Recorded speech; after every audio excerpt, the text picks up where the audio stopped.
My name's Coonce. I have epilepsy. I have since third grade. My whole goal of paleo nutrition is to kind of alleviate that as best I can. When I first went paleo 2.5 years ago, I dropped a significant amount of weight and cut my medication in half. That kind of lit a fire under my ass to research paleo nutrition and nutritional therapies as far as paleo goes. And I've been kind of researching that ever since and digging back into the ketogenic diets and whatnot. I found out about that through a sweet made-for-TV movie called First Do No Harm with Meryl Streep. I don't know if you can find it anywhere, but if you can, check it out for sure. Very well done. I made the bacon pizza. That's what you're really famous for. It is, yeah. That's what I got going for me at the moment. Is the virality of bacon crust.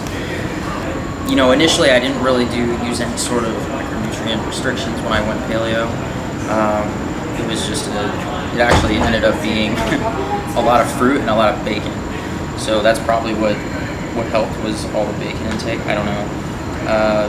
Initially, but I was also coming off grains, and there's a lot of research out there that connects gluten intolerance with seizure thresholds and stuff like that. So, and it cleaned out my insides somewhat, so I wasn't needing so much medication. And as of right now, I've been focusing more on improving sleep quality and tracking that because I don't sleep soundly, I guess is the best way to dub it. And I guess it's pretty common for people with epilepsy to have mood disorders, sleep problems, seizure disorders, or all three, apparently, according to my neurologist. So I've been tracking that with a little at-home monitor at night for the last 3 weeks or so. Trying to limit my blue light exposure once the sun goes down and improve circadian rhythm balance, because that has a big thing to do with melatonin production and sleep function and all that. So yeah. Let's see, what else am I doing? So at Paleo Effects back in March, I had the opportunity to talk with Jack Cruz, who's a neurosurgeon out of Tennessee, who's a giant proponent of cold thermogenesis or cold adaptation kind of thing. He told me that if I implemented his protocol along with what's known as his leptin reset prescription, which is essentially just eating a strict ketogenic diet, that I could potentially come off medication in 3 months. I was doing it for a little while and I felt pretty good, but didn't really notice any improvement cognitive-wise. And I'm gonna probably start doing it again, just because honestly I didn't give it a fair enough shake, and I'm too big for my bathtub, so it's hard to take ice baths. But we do have at the gym that I work out at, we have a big 2-person sized livestock feeder that I've been filling with ice water and soaking for about 10 minutes after every workout, so I at least get some sort of cold immersion therapy going on. And the hope is to track as much information as I can from different things to somehow put this puzzle together, how to alleviate as much as possible the seizure symptoms. I have a sleep consultation coming up at the end of the month with sleep specialists in Denver, just to determine whether or not I need a sleep study performed, which is also why I'm kind of tracking my own sleep with the at-home sleep monitor, so I can give it to them just so they have more information to kind of help me out as much as possible. So you're blogging about all this, right? Yeah, I have a blog that currently is not a .com, I guess. It's a WordPress blog at the moment. That's an actual blog. yeah.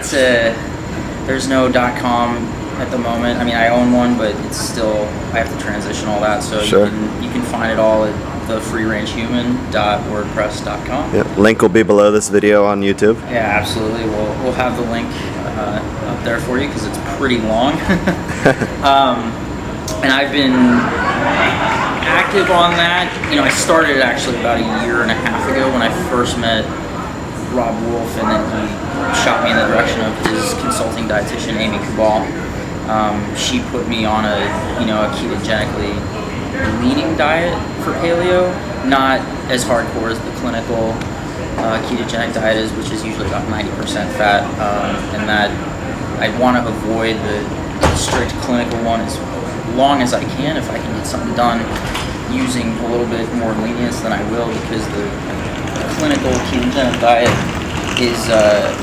is everything is weighed out to the nearest gram, which can be problematic for people, and that's a lot of work. Yeah. And I don't necessarily have a tendency for eating disorders, but I've seen with other diets similar to that it can really bring about that kind of food anxiety, and I'd rather not be fearful of certain kinds of foods as best I can anyway. Sure. So yeah, the blog at the moment, it's more recipe based than anything else of just what I'm eating. There's some stuff about neurology visits, and there is a big post that I did after 1 month of doing the cold thermogenesis protocol, with a before and after picture of myself. But I have a bunch of posts kind of in the queue, just waiting to throw them out about current neurology appointments that I've had, EEGs that I got this summer, my trip to AHS right now, which is where I'm at Harvard, and a whole bunch of other stuff. I just launched my official story, I guess, the whole long big backstory of when I first started getting seizures when I was 8, and how I was undiagnosed for 2 years, and my teacher thought I was taking drugs in 3rd grade. So you can check that out as well and get more information if anything is lacking here. Yeah. So what's your ultimate hope with what you're doing? So the ultimate goal is to be medication free for me personally, and as many people as I can help with it as well, obviously would help. Bill and Haley were kind enough to kind of give me a shout out a few weeks ago, and this woman, in particular, a few people have approached me saying that they've alleviated symptoms doing this or that, but one in particular said that she had complete success becoming seizure free, using the Whole30 protocol, which I've done before and never really. I wasn't really into the whole epilepsy thing at the moment, or when I was doing that. So I'm going to attempt that again and see what happens, because it can be very skewed towards a ketogenic, high nutrient, dense vegetables kind of thing. So I liked it a lot. It had great success on me, physically and for sleep and stuff like that. So once I get back from my all my traveling for AHS and hunting and stuff like that I have coming up this month, that's going to go down probably the beginning of September, and hopefully that'll help me out. But yeah, the people that have contacted me, it's been really touching. Some people have told me that they've lost kids due to SUDEP and stuff like that, which is really, really a shame. But they kind of wished me luck and were rooting me on and stuff like that. So it's very nice to be able to kind of touch people's lives that you've never even met and that kind of thing. So yeah, ultimate goal for me is to alleviate myself completely, or as much as possible, even if I'm down to 10% of my original medication. That would be a huge win for me, and I'm already halfway down, so I can't really discount that. And when I get discouraged, I have to kind of like reset and say, okay, well, I already cut my meds in half, so if my story can help other people, cut their meds in half, or help a brother, one of their family members or friends or something like that, then it'll all kind of be worth it.